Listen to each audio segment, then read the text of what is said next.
Let's jump right into the current Tigers and kind of what's going on. Obviously, the topic of the week, topic of the season, the topic of really the last 4 years since he was drafted #1 overall in the 2020 draft is Spencer Torkelson.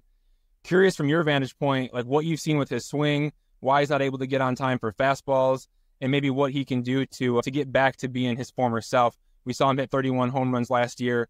How does he get back to that? I think that's a really, really deep question. And, I think everybody's been trying to figure it out, Spencer and, there's a whole hitting group of 3 hitting coaches and AJ. And, I'm sure there's many, many others, that Spencer goes to see in Arizona in the off season. And there's certainly mental skills coaches.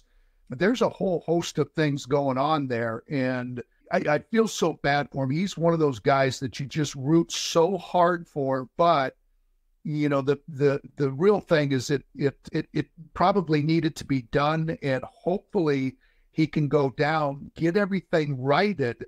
But if he gets everything righted, he still is going to come back up here, and he's going to want instant success, and that's where again the mental skills aspect comes into it. So this is a tough situation, and it's all because this game is so hard to play, and hitting a baseball is just so difficult to do. I guess, too, to kind of bounce off of that, just what's been your general outlook of the team this year? They're 10 games out of first place in the American League Central. A lot of that is because, Cleveland up top is playing exceptionally well.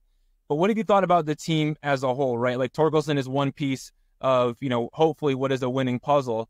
What do you think about the rest of the group and maybe some of the progress that's been made and some areas where, progress still needs to be made, let's just say? Well, I think they're right about where I thought they would be. I mean, we always certainly wish that they were, 7 or 8 games over 500 or 10 games over 500. But at the beginning of the season, I just set a goal just saying, I really want this team to finish no worse than 500. I think that would be something to kind of a little goal to set. And then whatever they do extra beyond 500 is great. But I think, Scott Harris put out there that he wants to continue to develop young hitters. And Spencer Torkelson certainly was one of those, or still is one of those, along with Riley Green and Colt Keith. Parker Meadows was among that group. And so I think in doing all of that and developing some of the young pitchers also, that you knew that you were going to have some ups and downs, and you were going to win some and then you were going to lose some. And so that's why that 500 mark really was, I think, achievable and something that you really set out to do. But now that they're there, you get a little bit greedy and say, hey, I could see this team possibly, depending upon what they do down at the trade deadline, compete for a wild card spot. That's what you want to do is try to be in that position to continue to be in it to compete for a wild card spot. Only 4 games out of the wild card. So, I mean, if you can continue to tread water, I kind of have said to Ev a few times, if you break the season up into 40-game quadrants, if you can stay 500 for 3 of them and go 25-15 in one of them, all of a sudden you're an 85-win team. You're right in the playoff mix. Exactly. And you're going up against a series against the Rangers, who have the identical record as the Tigers, and they're the World Series champions, or defending World Series champions, and they were a wild card team last year. Granted, they tied with Houston with the same record, but still a wild card team winning the World Series. So it's just a matter of good starting pitching that gets hot. That's the same way that the Diamondbacks were, that lost to the Texas Rangers. They got starting pitching that happened to get hot right at the right time, and it carried them out throughout the postseason. So it's just give AJ a shot in the last couple of months, or especially September, and see if he can figure out a way to get him into that playoff spot. All right, we want to touch on a few starting pitchers since it's definitely an area of Petry expertise. So, I mean, let's start with the most obvious one. Talk to us about Tarik Skubal, because it's been a run of 5 months that's pretty close to Verlander-ish. It's been a long time since we've seen this level of dominance. Tell us a little bit about your thoughts about Tarik Skubal. Yeah, so many things to say about him. Just from when he first started to where he is now, it's so much different, I think. I mean, you knew how good he was when he first came up, and how hard he threw, and then he had his slider, and then he was kind of just tweaking, the slider a little bit, and then he got hurt, and then all of a sudden he develops this changeup that is, I think, just put him over the top. He's still throwing the same velocity in that mid to upper 90s, but that slider has just become a pitch that, sometimes he'll get back into a count with or something like that, or just keep hitters off of the fastball changeup just to kind of show me pitch. But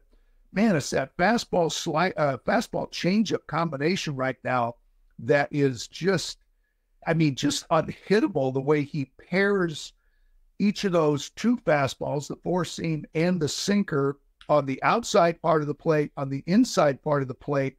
And one of the other things that he does with that changeup too is he doesn't pronate it. He just says, I grip it and let it go. So not only does it go down and away from right-handed hitters, but he can throw it inside also. So as much as he uses that fastball inside, that changeup he throws inside too. So hitters can't just sit on a fastball inside. He's using all of those to both sides of the plate. I think that's what makes him so tough. It also, Ed pointed out to me the other day, we were at the Pittsburgh game. I think he had thrown, what was it, Ed? 17 out of 8, at one point, 17 out of 18 first pitch strikes. And he ended at 23 of 25 first pitch strikes. And it's truly a theme for him now. And, once you get down in the count to Skubal, it's going to be a really rough at bat. So one other thing to point out about Tarek that I get very impressed with is he constantly talks to me and asks me questions, but he wants to go deep into games. And I think, to your point about first pitch strikes and getting guys out quickly, and I think it's 23 pitch strikeouts, so he's coming right after you. If you put it in play, great. But his idea is just get you out of there as quickly as possible to try to keep his pitch count down so he can at least go 7 innings. But I know he wants to go more, which you don't see it. That's another thing, is keep him strong for September. I know he wants to go deep into games, but all those 100 and 110 pitch outings that you're going to get trying to go deep into games in May and June are just going to take that much more out of you in August and September. So they're handling him perfectly right now in that pitch count range. But he just wants to, it's like a big thing for him that I just absolutely love, that he wants to go deep into games. Dan, I got to ask you a big picture question on Tarik Skubal, because he is 27. He has been in the league for a minute. Obviously, he battled the injuries. But talk to me about the potential here in terms of is the sky the limit? You pitched with a lot of great pitchers. You've pitched alongside Hall of Famers, and you had a great career, a fantastic career yourself. If Tarik Skubal stays healthy, what can he be when all is said and done? And that's what I was going to say. Yeah, but it's health certainly is the big thing. He's had them all. He's already had Tommy John. He's had the flexor tendon. You just knock on wood wherever there's wood, just that he can continue to stay healthy for a nice stretch. If it happens to, something happens to him in 10 years from now, okay, then, readjust. But just hopefully he can have a nice stretch, a good number of years of staying healthy. And being that you said, he's young, he's going to throw like that for several more years to come. That's exciting for sure. How about Jack Flaherty for you? Somebody that came over on a 1-year, $14 million deal. He was really good with the St. Louis Cardinals earlier in his career. Has had some struggles recently, and then has really found it with the Tigers. Shout out to Chris Fetter, Robin Lund, Juan Nieves for their work there. What are you seeing from Jack Flaherty that's making him, honestly, kind of a stud reborn? It's been a minute for him, but he's looking good. Isn't it? It's kind of amazing. And he's one of those, with Reese Olson too, best kept secrets, because Tarik Skubal is getting all the attention, and Jack Flaherty, all he does is just follow, Tarik Skubal and go out there and pitch really, really well. And I think the interesting thing is when it gets down to that trade deadline, what do you do with them? That's a pretty good piece. He was traded last year from St. Louis to Baltimore. Do dare do that again like they did with Michael Lorenzen and try to get pieces back? Or do you try to sign him now and try to extend him while you still have it? Because right now he looks like a top of the rotation kind of guy. All right, put the GM cap on if you can. I know you're not the GM, but put the cap on. Like, what do you do? Because it is a very interesting situation with the Tigers, and they're building up. Obviously, you could use maybe some more offense, and Jack Flaherty would possibly help you acquire that, via trade. But also, he's a guy that, wouldn't a 3-4 year extension look pretty nice for Jack Flaherty? I don't know if that's what he's looking for, but like, you're right. Like, you really could go both ways. Well, you go both ways, put on my player hat too and say, well, wait a minute. I bet on myself this year. I'm still only 28. Do I want to test the free agent market, and so that's where it gets interesting. It's Scott Harris saying, well, we'd love to have you back. Here's what we're thinking. And Jack Flaherty says, well, I know I like it here in Detroit and I like the guys. And I think we're on the future looks really bright, but I'm going to test free agency. So that's where the big game comes into play between the organization and the Jack Flaherty.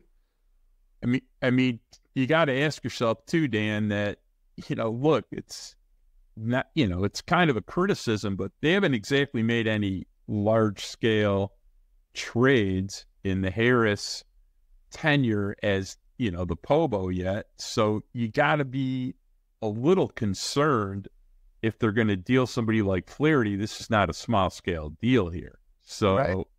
You got to at least process the idea of what you might be getting back. It's always nice to discuss trades. The question always is, what am I getting in return for what I'm giving you? So yeah, exactly. That's a tough position. You go back to just last year with Michael Lorenzen and how you lead, I think is how you say it. He's moving up the chain. Nobody knows exactly what he's going to provide you. And, the whole Eduardo Rodriguez thing with the Dodgers. And, you don't want to get into a position where you just give somebody away just for the sake of trading them and getting a body back. You don't want to do that. So that's where it becomes very, very interesting, for Scott Harris and Jeff Greenberg and what's best for the organization. But that's where it becomes very interesting. I had a weird idea before Hunter Brown started throwing better this last 4 or 5 outings, but Houston was ranked 30th in starting pitching for a while, and they had climbed back into the race. And I was like, Jack Flaherty would look pretty good for Houston. And if Hunter Brown's going to struggle, you want to, Detroit's done a great job with their staff. Sutter, Nieves, Lund, rehabbing careers of pitchers. Hunter Brown would have been somebody that not only would have been, you like his stuff, but you got 3 more years of control too. So, that was kind of my idea. I don't think Houston's going to be too aggressive to deal Hunter Brown now the way he's throwing. But, that was, if somebody offered something like that, you'd have to at least give some consideration to a deal like that. Well, also you have to know what the philosophy is upon signing pitchers to long-term deals too.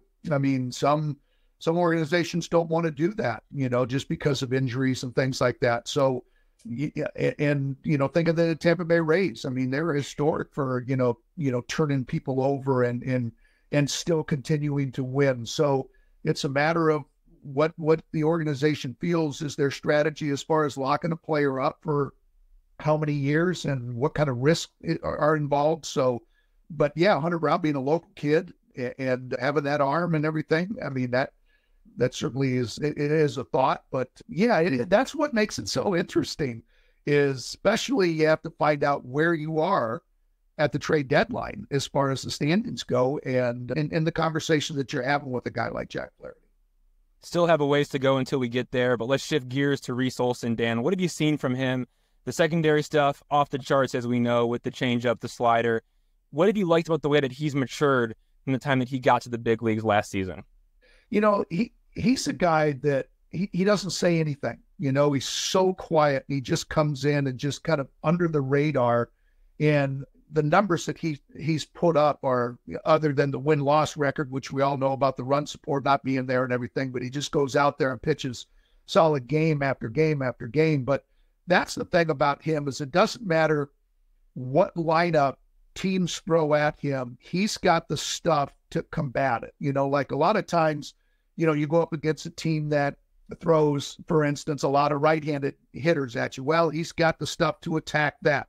If they throw a lot of left-handed hitters at you, he's got stuff to attack that. If he's got, a mixture, he can adjust in game to how he's throwing to both sides of the plate. That's what I think makes him so good, in that he's got that 4 or 5 pitch mix that it gets to the plate and it goes in all different directions. I just call it scattering. It comes to the plate, goes right, comes to the plate, goes left. It comes to the plate, goes straight down.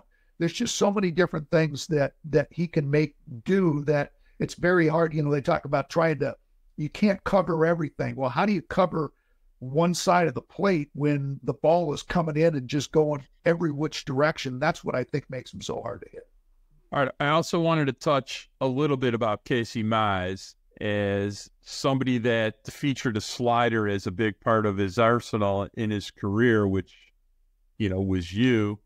He had a really good slider in 21. He's really struggled with it this year, and it's much to his detriment the last few starts. I was curious your thoughts about that, how long you think it may take him to get back the feel for it, just how hard it is to really command spin after TJ. And I think that's exactly where it is we're talking about a guy that really hadn't pitched for 2 years, and we're just saying, well, he's the number 1 overall pick. We just think that you flip a light switch and everything comes back to being on top of the world. And I think that's what's going on with Casey right now is there's a lot of different things that he's trying to figure out. It's one thing, I got to elevate my fastball and throw my curve off of it. Right-handed hitters are hitting the ball away. I've got to come in a little bit more. And then he comes in a little bit more and they hit those pitches, So is it my slider that is my go-to secondary pitch, or is it my split finger? I think it's just a matter of him getting and retraining himself to be the pitcher that he is. And that's what I think. I mean, his velocity is the thing that he's most proud of, I think, right now, that he's really happy with that. Now it's a matter of, that's the one thing you can't teach. You can't just say, well, I'm going to teach, you throw 95 to 98. You've got that now, throwing all of the secondary pitches off of that and executing also. It's you can throw the secondary pitches, but you have to execute them also. And I think that's where he's relearning about how to execute all those pitches to right-handed hitters as well as left-handed hitters. That's a lot of good, really, really good information about the Tigers of the present. Dan, can you take us back to the Tigers of the past? Let's talk about 1984, the World Series team. It's the 40th anniversary of arguably the greatest season in franchise history, 104 wins, averaging 5.12 runs per game. The Tigers now, I'm sure, would love to have that. Sparky Anderson obviously managing the boys. Get me in the time machine, take me back to 1984. What was that year like for you? Well, it was obviously very, very special, but just to try to, stay with the theme of, the 84 team and also the current team.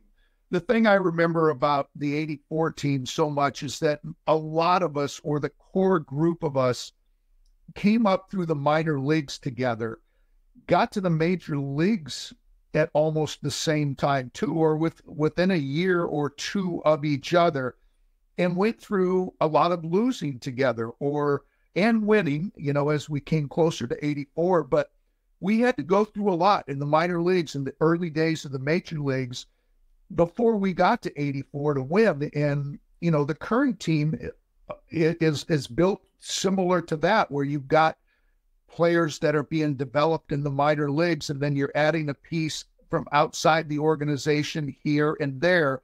But that's and you're going through your share of losing, but you're also learning how to win. And that's the thing about developing that core and then trying to add those outside pieces, or by trade, or signing somebody that puts you over the top. And that's the way that 84 was built. And I think that's kind of the recipe that you're seeing the current Tigers going through also. So you guys had the recipe, and then you were able to start 35-5 in 1984. Yeah. How the heck does that happen? Like, take us inside the clubhouse in that sense. Like, do you guys feel like you're going to win every single game? Do you feel invincible at that point? How did that all go down?